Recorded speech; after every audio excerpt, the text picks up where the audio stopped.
All right, welcome to the second part of the Tuesdays at Tilt trip video. So this whole trip started because I built myself like a new scooter, because obviously as like scootering gets older, like the riders get older and we all get bigger and taller. So I'm here with Austin from the Vault, Will Cashin, and we're gonna talk through exactly why like Tilt, hopefully they agree with me. We haven't run through this too much, so hopefully we're gonna talk through why exactly Tilt made the decision we do, get some feedback on it so that you guys can better understand it. So one of the first things, at the top of my scooter, we actually have the new Metra Grips. So these are some prototypes that we did. And the reason why we wanted to do these grips is everybody seems to like a soft grip. Tilt didn't have a very soft grip yet. So we wanted to come out with a grip that we thought was even gonna be softer, potentially. And that's where we came up with this super thin rib design. So the ribs are even thinner than like what's out there, and they're spaced out more, so you get a little bit more cushion. Oh wow, very nice. Those are soft. Let me see that. Give them a good grip. Ooh. Oh my God. Like, how long are they? I think they're 165. So like how many inches? he said 165 and I was like, I don't know. 165 millimeters. Everything's metric except for handlebar sizes and deck sizes. Nothing's metric except grips. I was like, nothing is metric. But in all seriousness though, they're super duper soft. No, they really are. We actually made them harder because like the formula, like they were too soft. Yeah, no, but we made them like harder because like the first prototypes were too soft and your hand would like just kind of like go to the bar because they were so soft. So we actually ended up making these harder. So get into the real new. The structural changes of the scooter, like as we're getting taller and as we're getting older, a lot of people are riding like oversized bars because they don't want their bars to flex as much, like when they ride taller bars. I'm one of them because I'm 6'5.5", rest my soul. And a half. Yeah, and a half. Can't forget the half. What is that in millimeters? Yeah, what is that in millimeters? So my bars are super tall, so I went with like an oversized bar. These are a one-off just for me that are aluminum. But I wanted more clamping power. So what we did with this clamp is we removed the headset cap and we made it integrated into the clamp itself. I was just gonna say, are you not riding a dust cover? So I don't have a dust cover, and that is part of the clamp. And so then that adds roughly 7 millimeters down here.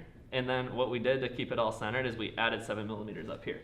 Oh. But the cool thing about that is that your fork, like where your compressor washer goes, since it's still in the middle of the clamp, it didn't actually move, because we just used the dust cover space to clamp more. So you get a lot more clamping power, but you get 14 more millimeters of clamping power, but your clamp is only 7 millimeters taller. Like if you're a taller guy, it gives you a lot more rigidity. No, it looks good. I like it. I like how flush that it goes with the deck. I think that looks super cool. Just how it all just flows together. Yeah. So this size of like the head tube is normally standard because like this diameter, because pretty much everybody wants their decks to look good with a headset cap. So if you guys cop this like clamp, pretty much it's gonna make it streamlined to your deck. Can you still ride it obviously with the dust cover? Yeah, you could put a dust cover under it. It would act like a spacer. So you pretty much just see the side of the dust cover. It would kind of go up inside of it. So you're really not gonna see the top of your dust cover. You're not gonna see the top of your dust cover. But what that does is it gets you more clamping power. It's dialed in a little.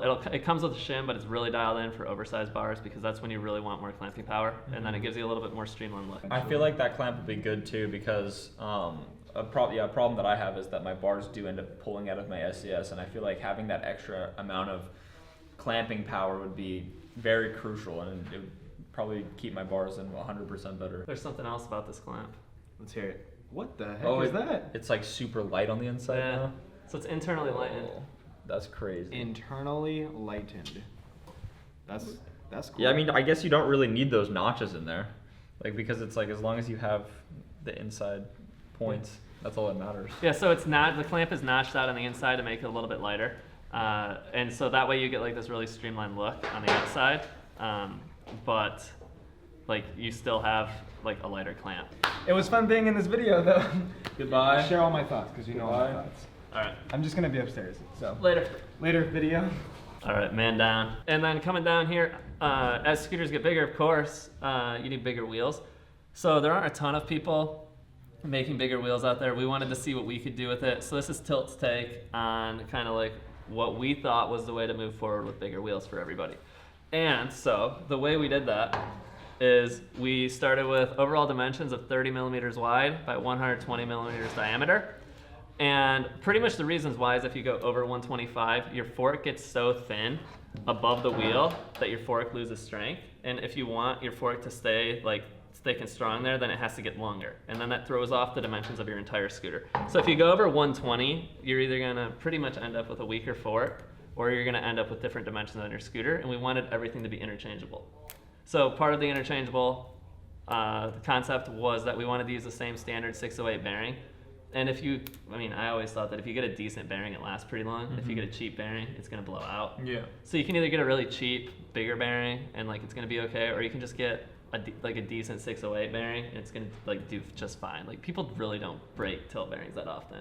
I don't see scooter riders blowing out bearings as much as I think they used to, I feel like. Obviously skateboarding, same bearing, scootering, same bearing. So like if you're at the skate park and you blow out your bearing, you can get one anywhere. Same with axles, like if you need an axle, every shop has them. So we thought about like doing stuff with the 12 standard. We called around all over the world to like the distributors, the stores, we talked to riders, and the general consensus was like tilt stuff is high enough quality, like the F5 axle system, like the theory axle system and the bearings, that we don't need to change it, and it's just gonna add so many parts, and then like kids are gonna have to spend more money to upgrade. And I don't want anybody to have to spend like more than they need to.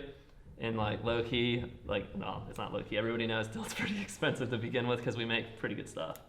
No, I definitely agree. I also feel like if you're at the skate park and you have a 12 standard bearing and you blow it up, like you can't just go to Home Depot or a skate shop and just get a bearing, because I don't know, these bearings are very common bearings that you see all over, but a 12 standard bearing are kind of rare bearings. Hypothetically, if you want to put in Bones super Swiss bearings, like the super expensive bearings, I mean, you could put any skate bearing inside of it, any rollerblade bearing inside of it, any scooter bearing inside of it. It's just more universal. Yeah, so like props to people that are like pushing like different standards. I think that having a big bearing is like definitely a very cool idea. Shout out to Proto Scooters for doing it first.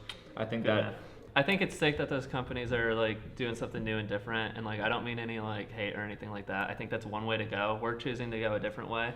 And like I guess like the easy way to sum it up is like if you look at this scooter, like you can buy a 30 by 124, or a 30 by 124 if it comes with spacers, so you can run your wheels that you have already, and then you can buy a theory deck which comes with spacers and you can run 24 by 110s, and then you can up it to 30 by 120 and you don't have to get any other parts. So you can like slowly get like the bigger parts as your other stuff goes bad, rather than like one huge investment that you have to make. And that's something that was really important because I don't want scootering to get any more expensive than like it already is. With the wheels comes the new rigid 30 by 120 fork. It's pretty much a Nimbahawk, a Tomahawk, and a Nimbus. I've been calling it the Nimbahawk. I've actually been running it now for about 3 or 4 months, and whenever kids would ask me like what kind of fork it is, I'd always be like, well, right here it's a Tomahawk, but right here it's a Nimbus, so we don't know. Yeah. So it's the Nimbahawk. Yeah, so this is the new 30 by 120 rigid fork,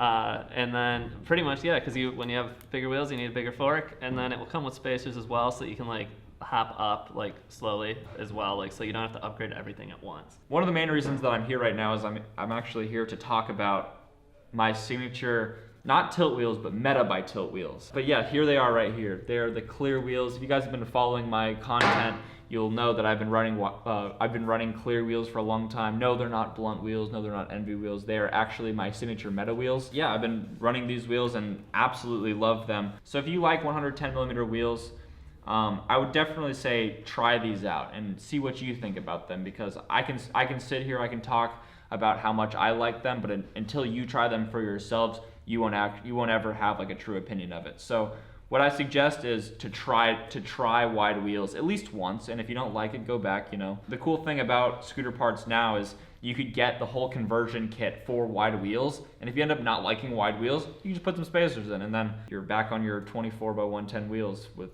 no hiccups, and it would still look pretty good. I mean, the gap between the fork and the wheel wouldn't be very big at all, so it would still look very natural. Like the whole Metra deal is just like a way to make like signature products.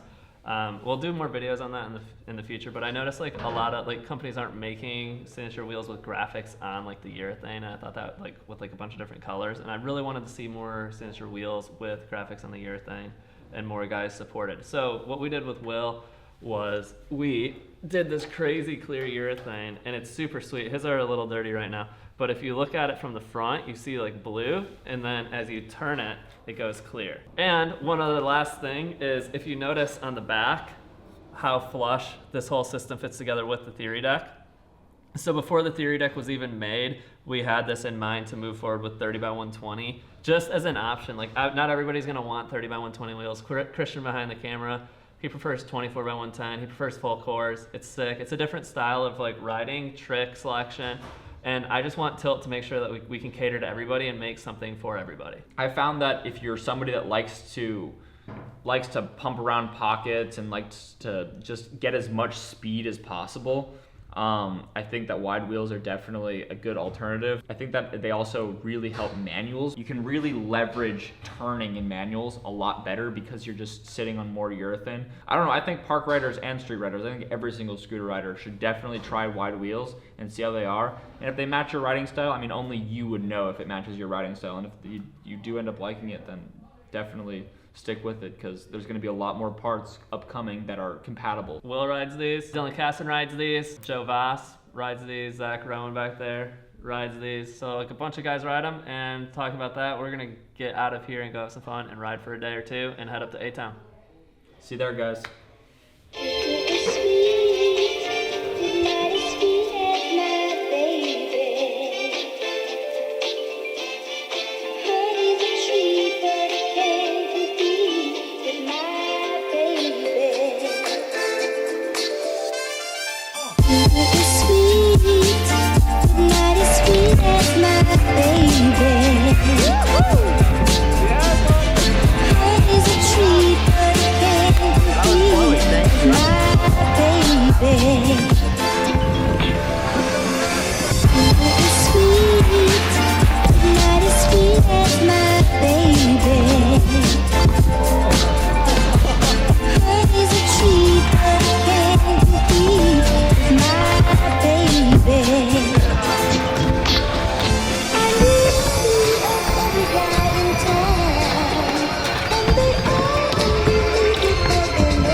Yo, I dig the hoodie. Thank you. It's tight. Here till the 11th. The 11th? I mean, like, So on Sunday we're gonna do that. That's the training part.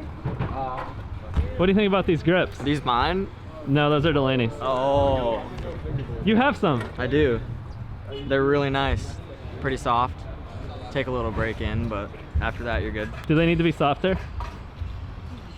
Maybe a little bit. All right, we'll make them softer then.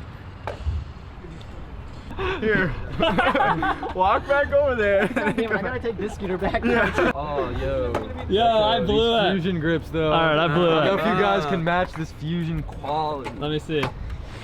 That fusion, hold it. They actually feel really They good. actually do. I really felt them. Was like, damn. Hit they're up soft, fusion about like- the grips, cause hold it. What do you think about these grips? Let's see. They got a whole bunch of lines, little circles, little lines going the other way. Damn, dude. How How do you feel kind of good. Wait, let me hold this one. Damn, it's just like it's kind of a disc. They're nice. They're like I'm sure thin he's ODI grips. If that makes sense. They remind me of the old Phoenix grips, but a better version. Wow. Yeah, they feel really nice. Yes. Wow. Wait, doesn't that scooter have them on? Bring the worn in one. Oh, they remind me of Hoders. But Hoders? like not as thick. Yeah, how do they feel? Which when is they're fire. Not? Oh yeah, these are definitely different broken in. Oh yeah, Yeah. once worn They're in, like- definitely feel better. Yeah. They're like better Odyssey. How you doing? Dude, I'm chilling. They're like softer than ODI soft compound too. Yeah. How's the softness? Pretty soft. I would probably say it's like on a scale of like those super soft Christmas socks. That's like the top end. It's like 3 notches under that. I didn't really know where I was going with that when I started, and then like everyone looked at me. I was like, shh, no. Gotta come up with something. I know. Andrew, what do you think about the softness?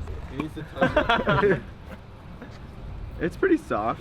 Well, when I they're like 'em. used, they're They're about really as soft soft. Yeah, when they're broken in, they feel great. They feel Let me holy. tell Honestly, you. when they're brand new, Let they me tell you, feel I'm the great. king of breaking in grips. Yeah. Almost. I'm not a Take- big take fan those. of like Almost. really thick Almost. grips.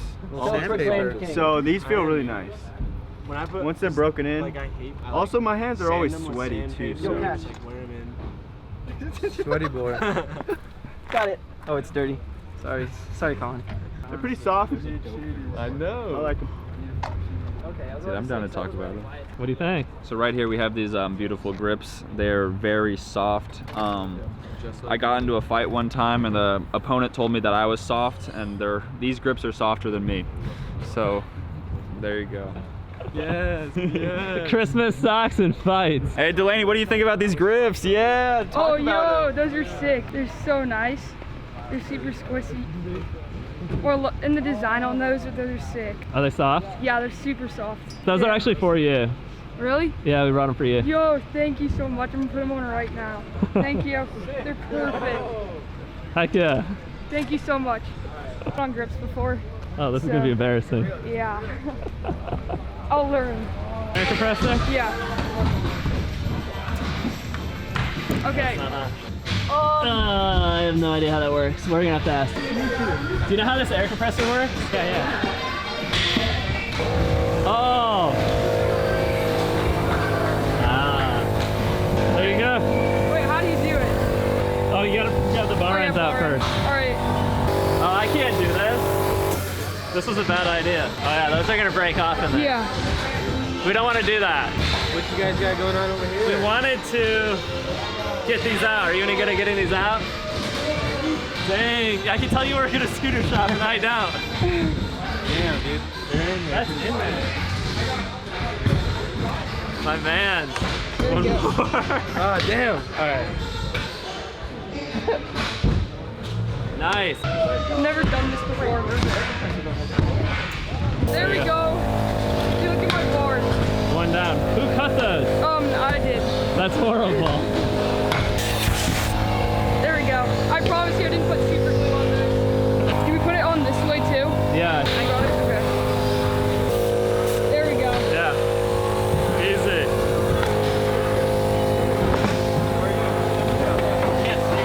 That feels so nice. You like them? Yeah, I'm so hyped on them. Damn, they're sick. Alright, so hopefully in this part of the Tuesdays at Tilt video, you guys kind of realize why we did what we did with these wheels in terms of like the bearing and the axle size, trying to make sure things are compatible. We went with the 8mm axles because not that many people actually break 8mm axles, especially the tilt ones. The 608 bearings, if you get a higher quality one, like the ones we include in the wheels, actually perform pretty well. We don't have that many reported instances of bearings blowing out. We wanted to make sure everything's compatible so that when people like buy a theory deck or buy a fork, like they can ride 24x110s or 30x120s with better performance depending on how you like feel about the 110s versus the 120s and all of that. So either way you can tune both systems for your riding style. So that's kind of what we're going for. And that way like shops and like distributors and all the people that you guys buy the actual parts from only have to really stock like a couple forks. We don't have to have like 2 crazy different systems. Everything is streamlined. So I think that's really cool. Hopefully you guys agree. That said, we're giving away these silver prototypes that aren't going to make it to production and these crazy orange on black prototypes. So if you want to win those, just leave a comment, get engaged with like the conversation, tell us what you think about these parts. and then we'll choose somebody randomly on the last part, which comes up next week, on who's gonna win these. And if you don't win these, submit clip of the month. I'm giving away the black prototypes off my scooter to whoever sends it. So just do like a really fast trick, like I ride simple and fast, I'm judging it, so just send it, and yeah, we'll choose a winner for both. Thanks for watching, guys.